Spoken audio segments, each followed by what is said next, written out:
Okay.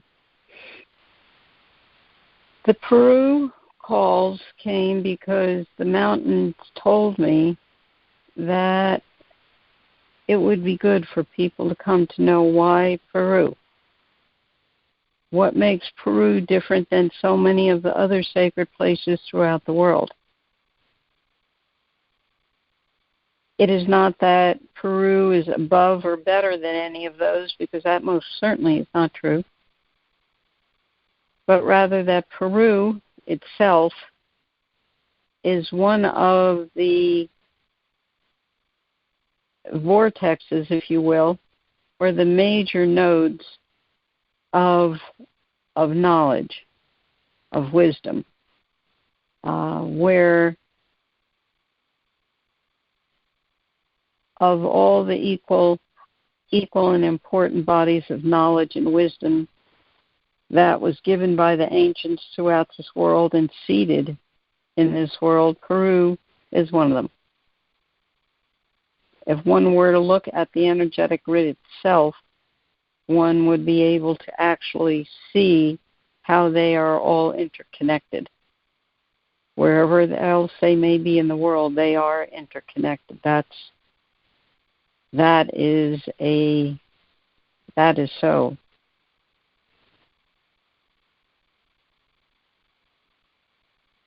Peru,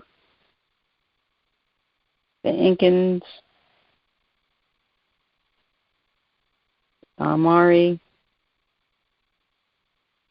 and all the other native peoples of Peru all have their own bodies of knowledge. It's not all given forth in the same form, but it is all the same, from the same source, and that is the light. What the mountains told me today when I asked, where do we begin these journeys? I got the sacred valley and the waters of Peru. The sacred valley is outside of Cusco and spans a very large, it goes into a very large area of Peru. In the sacred valley, it is fertile, it is alive.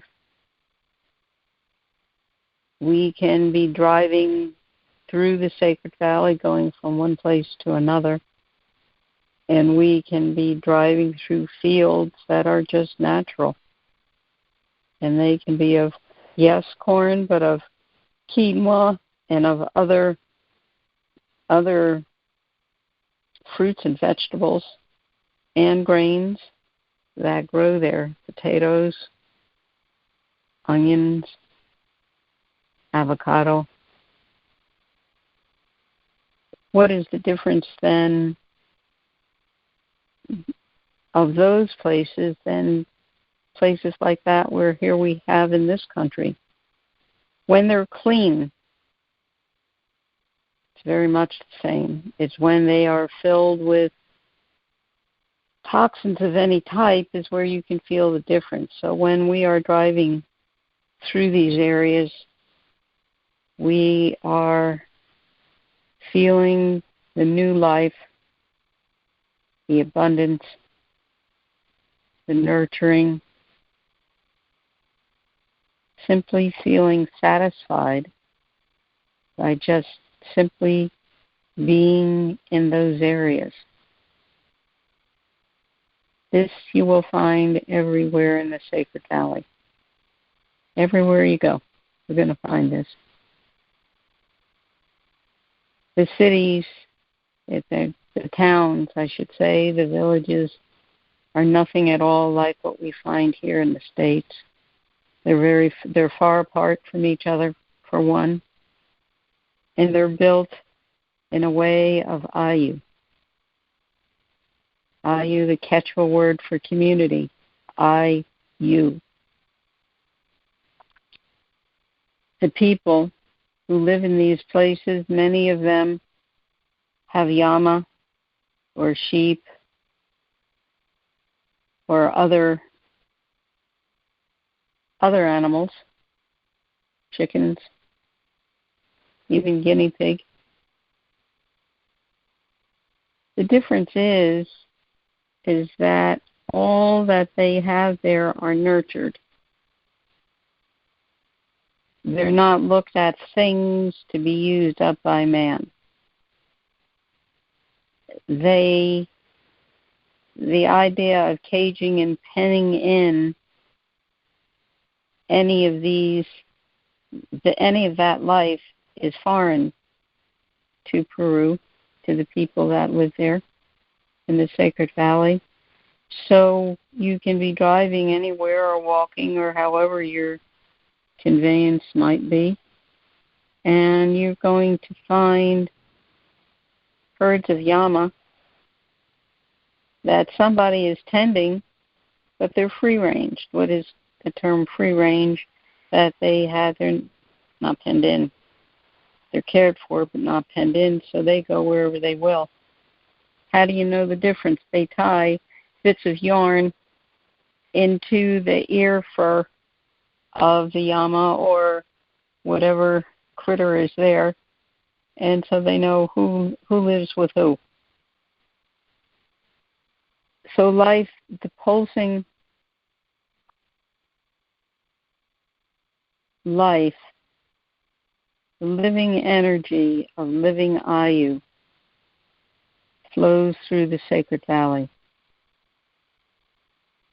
It can be you may pass one little place where some family or people are living.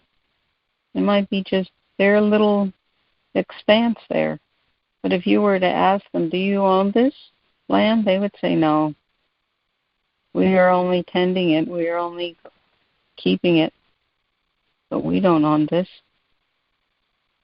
So you see, this is what you feel everywhere in the Sacred Valley, wherever you go. Throughout the Sacred Valley runs the rivers.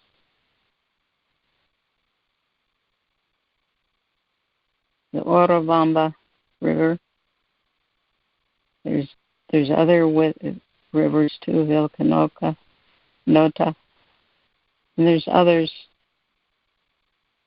They can be the rivers, the streams, the ponds, the sacred springs. It's all sacred. Little hot springs here and there. Lakes. And again, you feel the life in them because these waters are clean. They're not dumped into. They're clean waters. And Lago Titicaca, Lake Titicaca, which spans the border of Peru and Bolivia. The first time I saw Lake Titicaca, to me, it was seeing an inland ocean, an inland sea. And I could certainly see how it is that at one time in ancient times, that all was connected in this way before Pachamama herself changed. These waters are so clean and they're very, very deep that you can see the fish swimming around way, way down. Way down.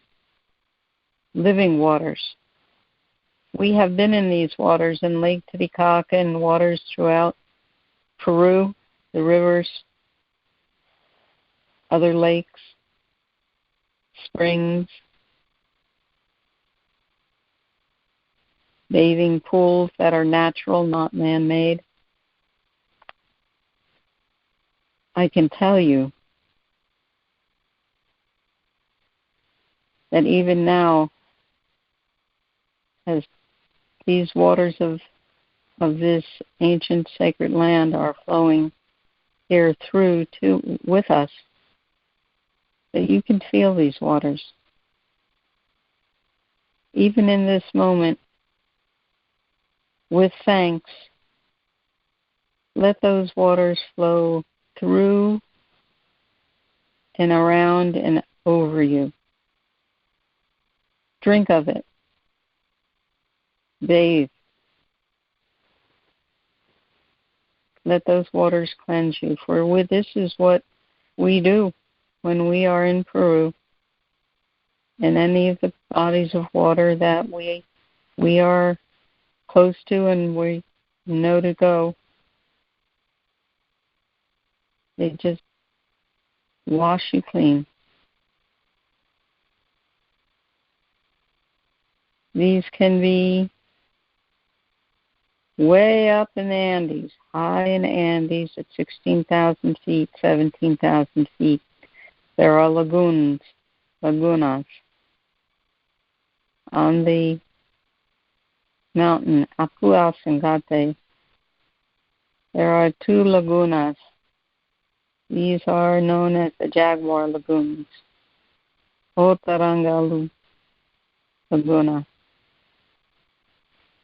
These Jaguar Lagoons, there is the feminine, there is the masculine. How do you know the difference? Because in the masculine,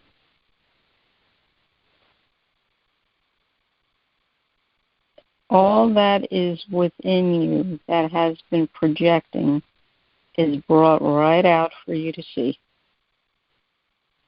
And in that place, you can make a choice. Just how it is that you project yourself in the world. In this masculine Jaguar Lagoon.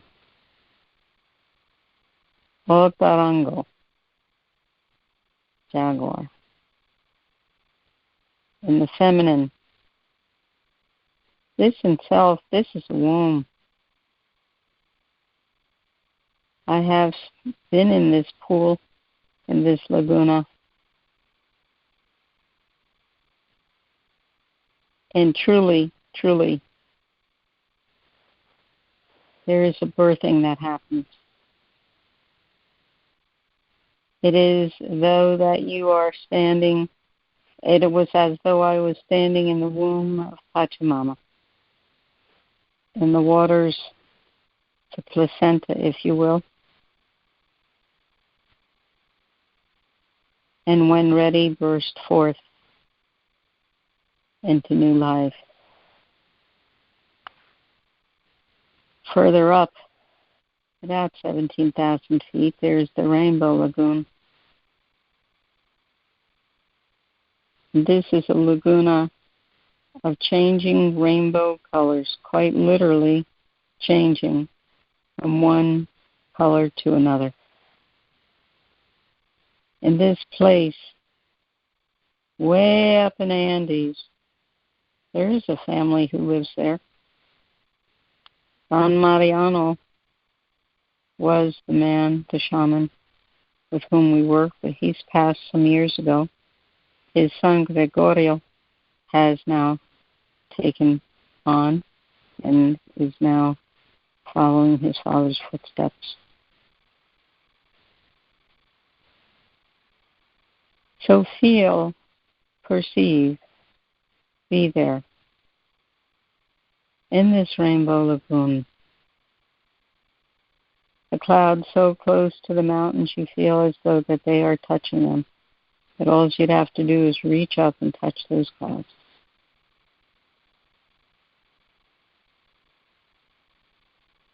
As we travel through the Andes, there's a lake, Lago Huaypa.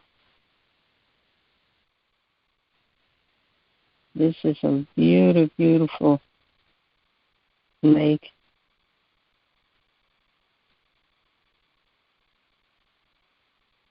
Another one, you see there are places like this all through Peru, these beautiful bodies of water, where at once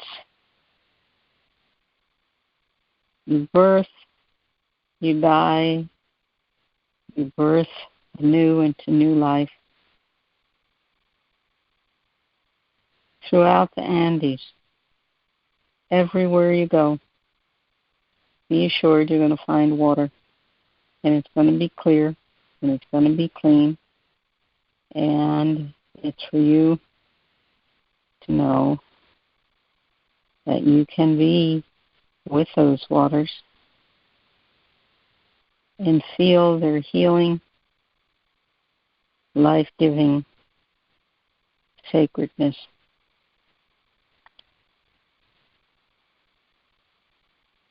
And waters are not, these bodies of waters, of course, are not only in the Andes. As we go fly south now, east and south, we fly into the Amazon, Rio Amazonas. Amazon River itself.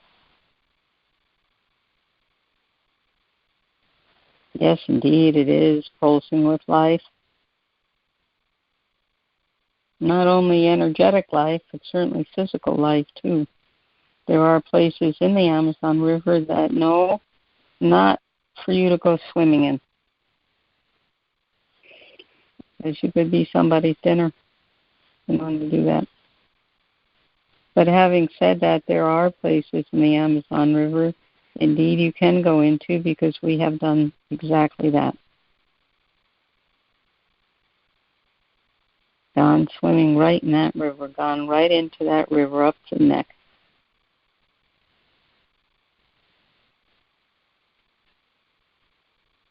These waters are primal,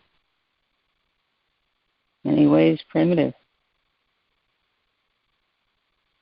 They are teeming with life of all sorts.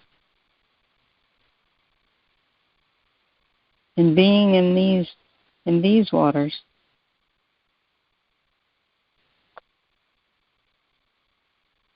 they wash away all pretenses of what being human must be. They let you know you're not alone.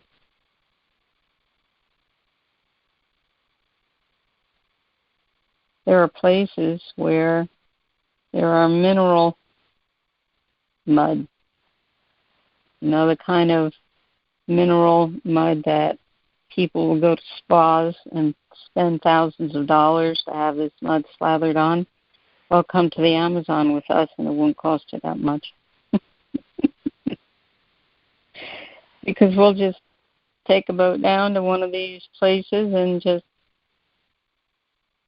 go right into that river and slather on that mineral mud and let it pull out from us everything that has kept us clogged up. Because, my friends, it does exactly that. You can actually feel that happen.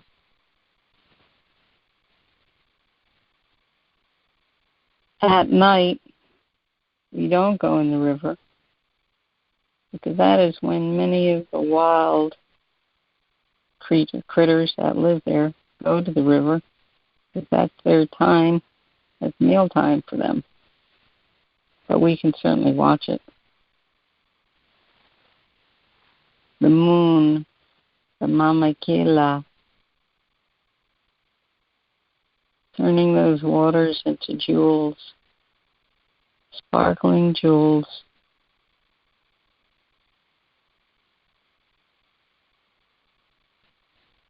Feeling life at all times. See, folks, there's no time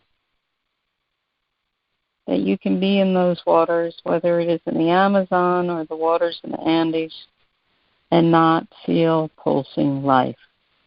The clean, the cleansing.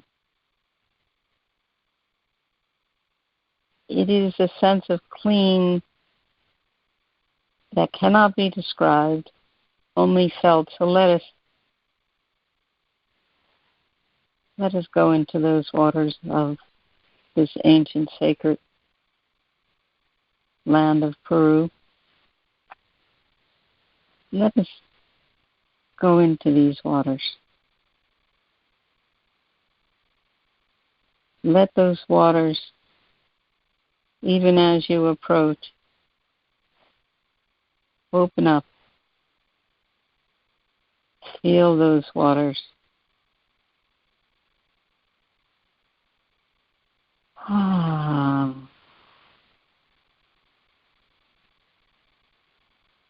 Satiating your thirst that you never knew you had.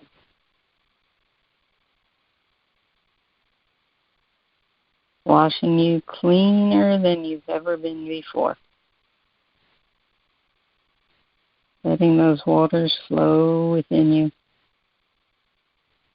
These waters of Lake Titicaca, Oiba Lake, Orobamba, Vilcanota, Amazona, Madre de Dios, Aguas Calientes, Lagunas o Tarangas,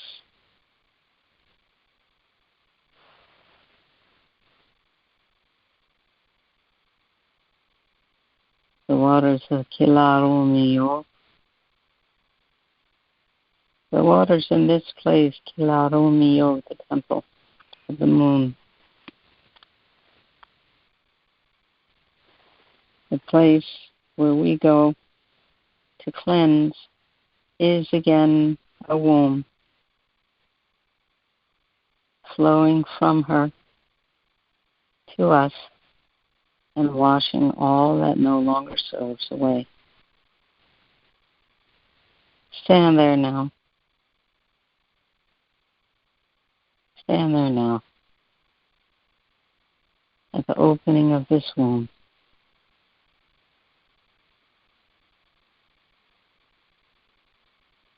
Stripped naked, no fear.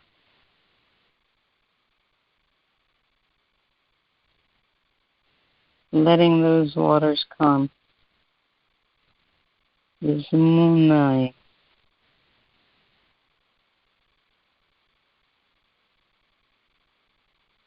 Flowing her life. Giving you. This is a gift for you to accept or not. If you were given the gift of being able to be in one of these sacred waters, places of water, Lake Titicaca, the rivers, the bathing places, the wombs, and you were given the gift of healing, would you refuse it? Yeah, well, we say no. Yet I have seen people do that very thing when asked. They say no. So look within yourself. You see, these waters bring life in every single way that there is. These waters bring life.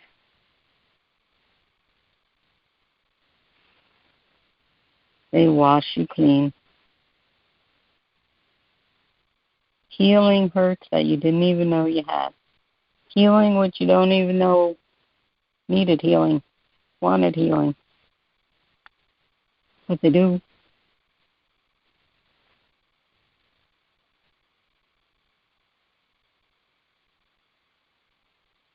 Even now,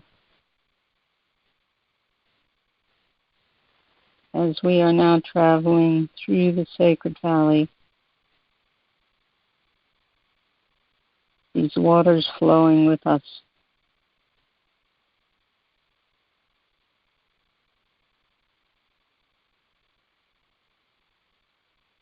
Perceive, feel the welcome.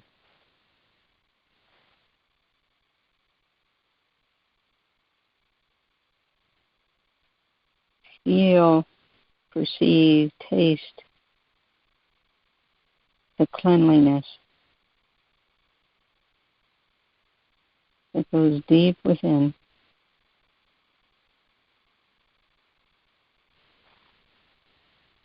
the welcome of the people as we go through.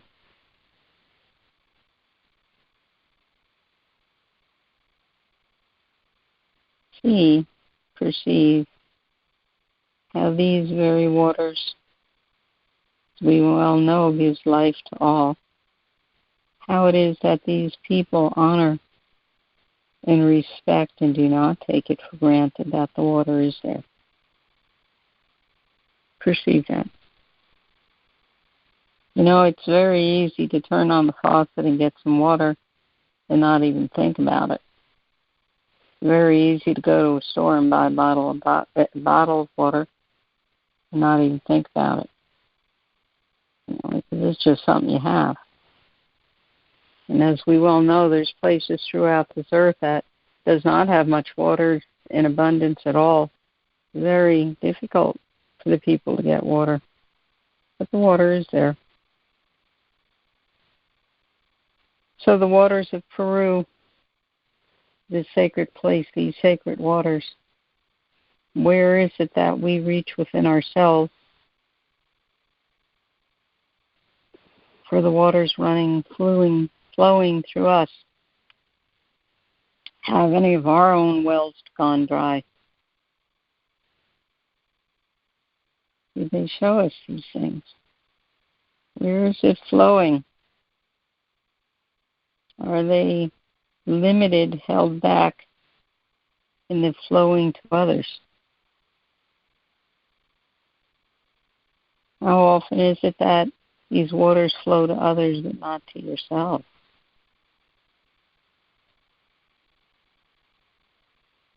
To sit in these waters, to bathe in these waters, is a gift beyond any price. The word price has no meaning here. Many, many times I have been in these waters, from high in the Andes to deep in the Amazon. And every time is the first time. Every time I'm cleansed. Every single time.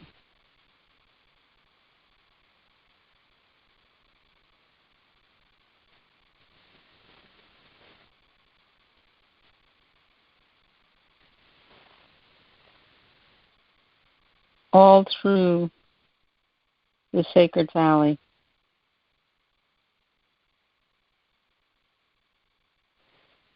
This seems like it can be that people can bring their everyday standards with them and go through the sacred valley and see these teeny tiny villages or these little houses or the way those places are and feel, oh, these places are poor. Look at this. Look at the way they live. Look at how these places are constructed. Look at they live very poorly. No, they don't. They live simply. That's the whole difference here. They don't need all the frills and whistles and latest, greatest thing. They live well. In many ways, they're much richer than people here in America are.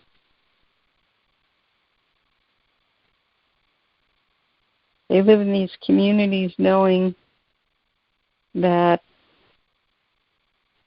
every child in that village or that town is that village's, that town's child. No fear. We have seen little ones, they're just barely walking. And it looks like there's no adults around them. And I tell the peoples in our group, don't be afraid. No troubles here. Those children are being watched by every adult in this place. If we were to stop and go close to that child, you would see very quietly people coming forth. Hola, ¿cómo estás? These are just saying, we welcome you. We're watching you. This is our child. If they felt in any way that child would be threatened, that child would be out of your vision, out of your line sight, within an instant. No fear. How would that be? Not be afraid like that. That, that the child has to be so insulated that walking from the corner to his or her house or where that child lives is too far of a walk. Wow. Not in Peru. Not in these places where we go. You don't see that. It's a community. Yes, the people are human there. Then no one country has the corner of perfection. No one does. There are people that choose not to follow the ways of Unai. That's true. But they're dealt with in a different way than they are here in other places. How do the people know how to live? They live with nature, so they live with the flows of the water. They flow with the abundance of the sacred valley. As we're driving through the sacred valley, we see the Andes all around us, sometimes close, sometimes far. And we look in wonder, childlike wonder at these magnificent, splendid places. Extraordinary.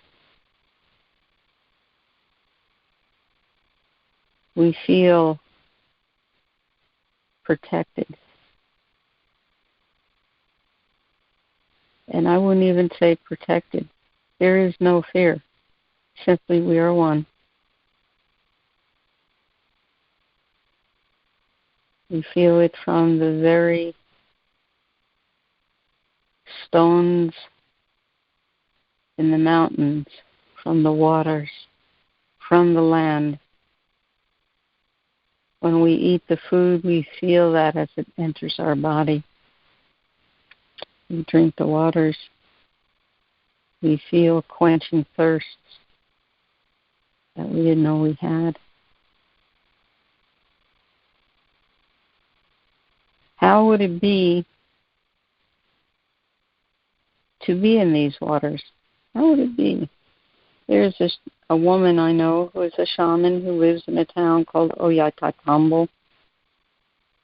And she has a way of giving us medicine baths made from flowers that she grows, that as she prays and works with the flowers and the waters, merging them together, she prays through song to these waters and to these flowers as they merge and become one. And then when they are ready, she bathes us with those.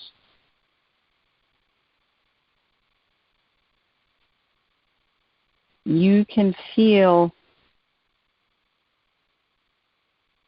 the flowers brushing away as they enter every bit of you. All the dirt, the dust, the debris that has collected throughout life.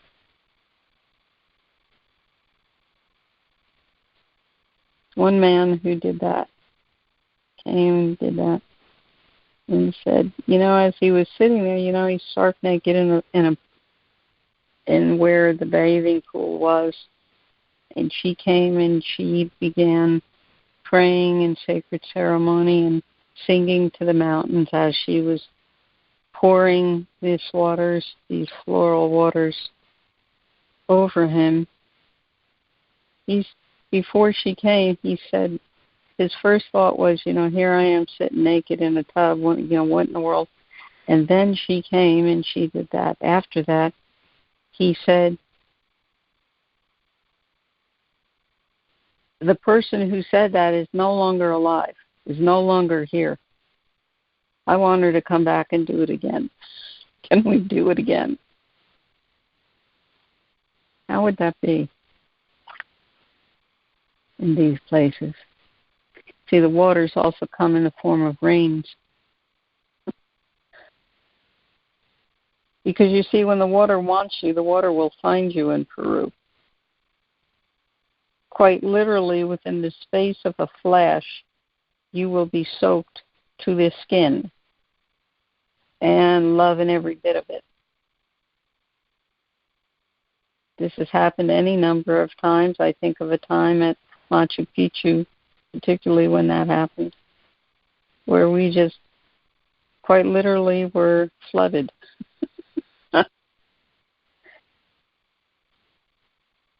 It was magnificent. So,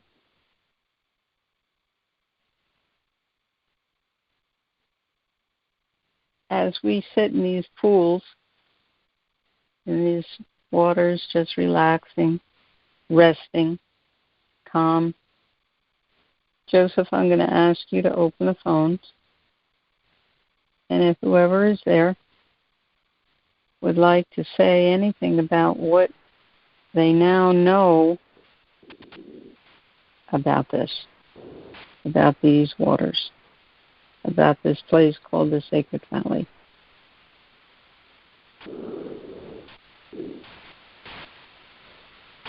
Anybody?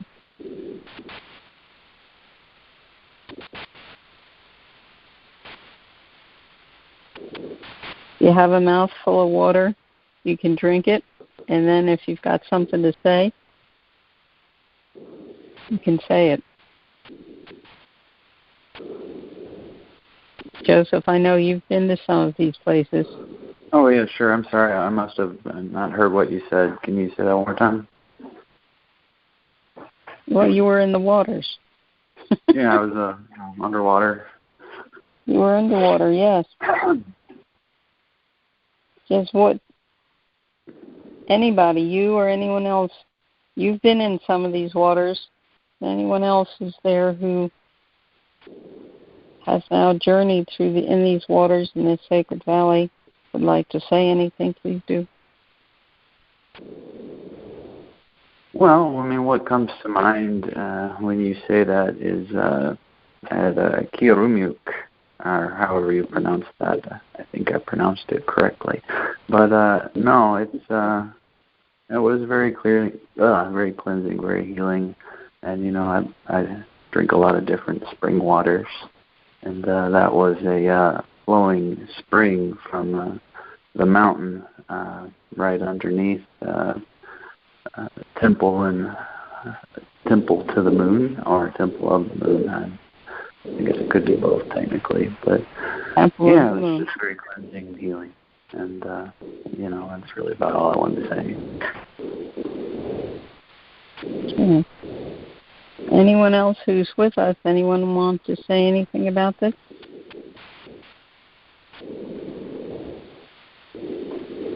Okay.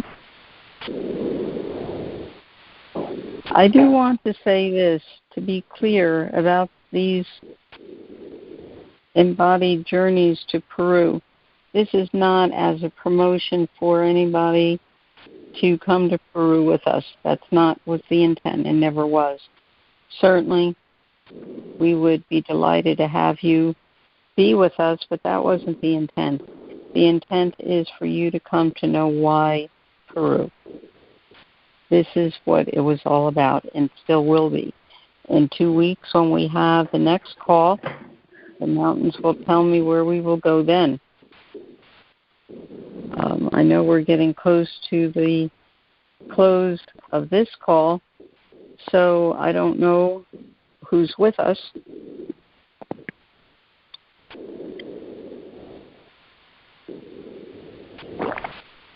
So if there's anything anyone would like to say who is with us.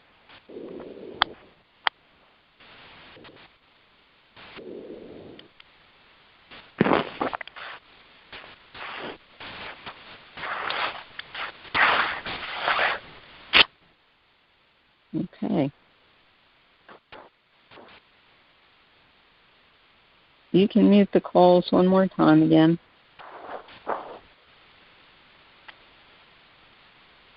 Okay. Okay.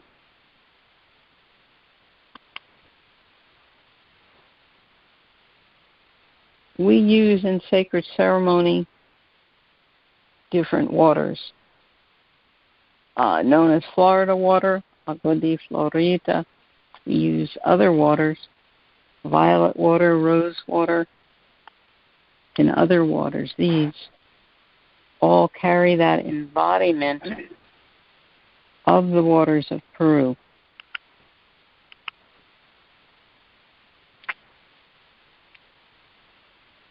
So when these waters are given in whatever way to a person or a place, a cleansing is happening. Healing is happening. Healing comes in many forms. Just simply even now in this call, healing is happening.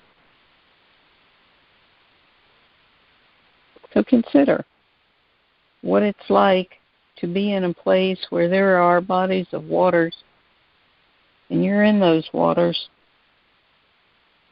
and you can actually physically feel their cleansing of you, their healing of you. That's what these places do. We're coming to the end of the call. So before we do close, is there anything anyone would like to say? Joseph, Alan, if you're still with us, and whoever else might have come in.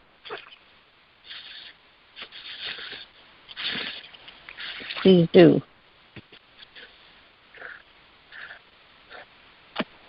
This will be closing in just a few minutes.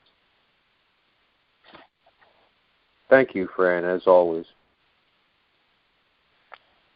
Well, what do you know of these waters now, Alan? Something I need to do. Mm-hmm. I think that's been obvious from the beginning. Well, hey, everybody. Sorry, my phone cut out, so I missed a couple minutes there. Had to recall.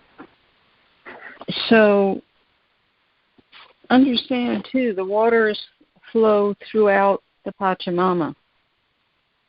So even by local bodies of water where you are, you can go to those places and flow with the waters, these sacred waters of Peru. Simply go, put your hands in, your feet in, maybe your whole self in. But whatever it is, it's a good thing to do. Even just go sit by one and just call on the rivers, the waters of Peru. Call on these sacred places. Perceive. Consciously be aware. And let that call of Peru, that call of those waters, cleanse away anything that gets in your way. Not only getting to Peru itself, but in life itself, whatever it is. It's a good thing to do.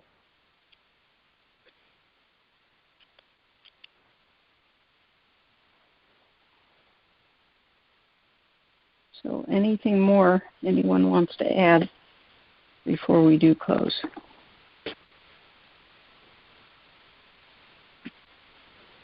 Oh, nothing. Just been listening to the sound of rain.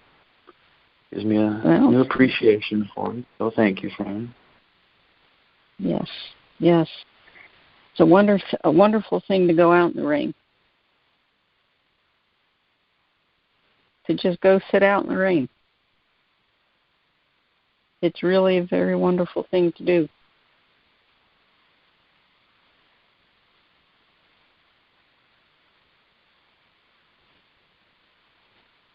Okay, let us formally close.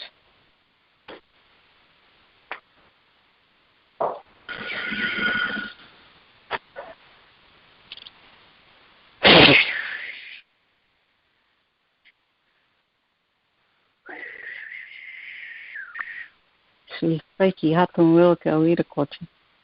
Pachamama. Namakila. Itaita. Apu Kuña.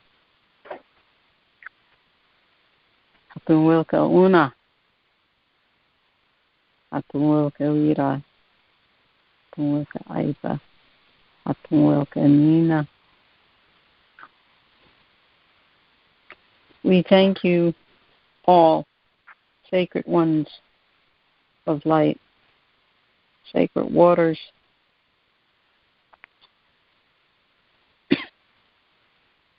Mother Moon, Father, Sun, Mother Earth. You are the sacred presence of light, sacred mountains, all of you.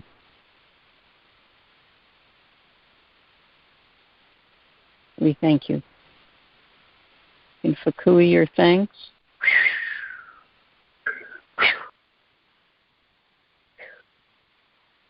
And with that, I thank you all who did join us this evening. In 2 weeks, we will travel again.